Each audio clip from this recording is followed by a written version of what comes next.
সুপ্রিয় দর্শক, এই মুহূর্তে আমরা আছি উত্তরা হাউস বিল্ডিং। আর উত্তরা হাউস বিল্ডিংয়ে বাংলা ব্লকেটের জন্য কিন্তু 2.5 ঘন্টা 3 ঘন্টা ধরে জ্যামে কিন্তু যেমন যাত্রীরা হয়রানি হচ্ছে, তেমন কিন্তু বাস যে ড্রাইভাররা রয়েছে তারা হয়রানি হচ্ছে।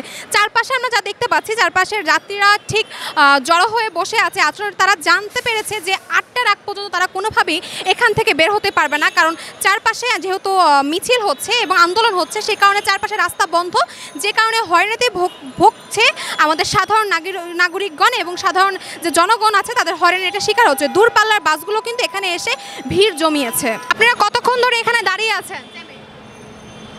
আমি 12:30 গাড়ি ছাড়ছি আব্দুল্লাহপুর থেকে। 12:30 থেকে এখন বাজে প্রায় হচ্ছে 2:45। আপনারা 2:45 পর্যন্ত আপনারা এই হাউস বিল্ডিং জ্যামে বসে আছেন? এখানে বসে আছি। জি। আপনাদের গাড়িতে কি যাত্রী আছে? জি আছে।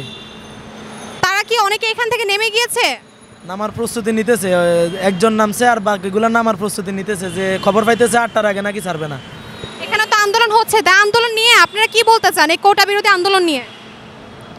আমরা এখন আর কি বলবো, আমরা তো কারণ আপনারা পড়াশোনা করছেন, আপনার ছেলে মেয়েও পড়াশোনা করবে, ঠিক আছে? এখন আপনিও কি সরকারি চাকরির দাবিতে আছেন, কোটার পক্ষে আছেন নাকি কোটার বিরোধী পক্ষে? কেন বিপক্ষে যাব? সবাই। আপনিও কি চান মুক্তিযোদ্ধাদের কোটা থাকুক?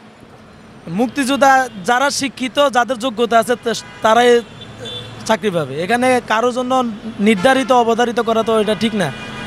অবশ্যই অবশ্যই আমরা চাই এই দাবি, ছাত্রদের দাবি মেনে নিক, সব কিছু স্বাভাবিক হয়ে যাক। এবং আপনারা কি ধরনের দুর্ভোগে আসলে শিকার হচ্ছেন? আমরা আজকে প্রায় অনেক দিন ধরে এই সমস্যা ভুগতেছি। এই আন্দোলন যতদিন থেকে শুরু হয়েছে ওইখান থেকে আমরা ভুগতেছি। আমরা এখান থেকে ছেড়ে গেলেও কুমিল্লাতে যাই, আবার যে এই কোটা আন্দোলনের জ্যামে আটকে পড়ে থাকা লাগে।